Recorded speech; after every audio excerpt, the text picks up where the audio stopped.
Like many organizations, leaders and managers and the sporting world seems to still be a boys' club. And for the women who are able to break into these leadership roles, pay inequality is still very much an issue. Yes, and joining us this afternoon, we have Professor Sarah Lieberman. She's from Massey University in New Zealand, and you're here to talk a little bit more about these inequalities and how they can be overcome. I think, that's a really good thing to happen, and these inequalities, they should not exist, but they still do.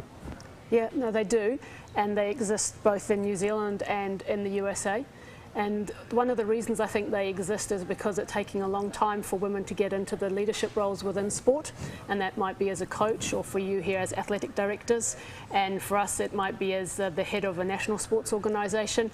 And I'm very interested in how we can get more women to be in these roles. So I did some research with our female graduates to see whether they were going into leadership roles in sport in New Zealand. It's a small country, so therefore you can easily track your graduates. And what we found was that there was a big disconnect between how we prepared them at university for the roles that they needed as women in sport leadership positions.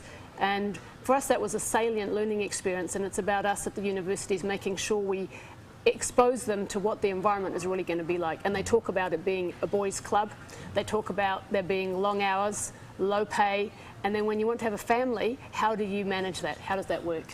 So they were actually being taught differently then? Well, they weren't being taught differently, but the curriculum is the same whether you're a man or a woman. But what we found is the women needed to have more skills in terms of increased confidence, relationship building skills, and then being able to go out there and actually put their best foot forward. So it's about giving them some extra skills, particularly around confidence and relationship building skills. Mm-hmm. And that works both ways. The skills and the education should go to the sports authority figures, the educational authority figures, and know that these people can give a great value, and they are worth exactly what anybody else would be. No, and I think it's in sport, but it's also I'm here as a guest of Doctor of Business at the Utah Valley University, and the work we've been doing together is about women in leadership in many different contexts. And so I was speaking yesterday to some young women about what they can do to make sure that they're well prepared for the business world, which is equally diverse, and where often they may be the only woman or one of a few women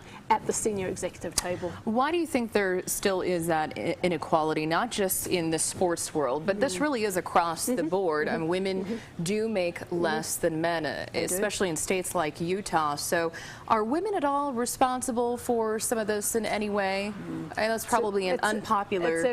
It's a very good question. So pay equity is an issue. So I don't know the figures for here, but in New Zealand, 1 year out from graduation, women earn 6% less than their male counterparts. 5 years out, it's 17% less. So it's quite a big gap. I think it's to do with the organisations and the context within which we work. I think it is also to do with how women are socialised.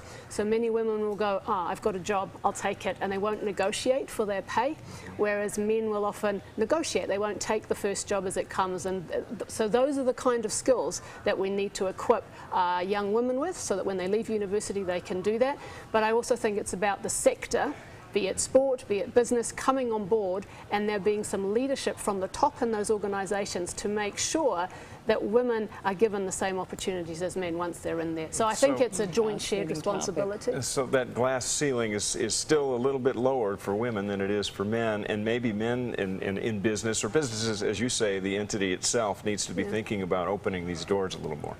Yeah, I think it's also about men and women, once women are in organisations, tapping women on the shoulder and saying, you can apply for a role. Because that's the other thing, is many women, we know from the research, will only apply if they have 100% of the skill set, whereas men will apply with about 60% of the skill set. So we need to encourage each other too. We need to help each other out, and not all women help other women come through either. And equally, so I think we need to work together on this. It's about men and women working together to make it better for everyone, because we know that the business case for diversity is strong. So the more women you have on a board or the senior executive level, the better the organisation does on financial measures, on innovation, on employee retention. There's a whole lot of reasons to do that. Right. Yeah. Put it all on the table so everybody gets it. That's right, yes. absolutely. Thank you so much for coming in. Thank you very much.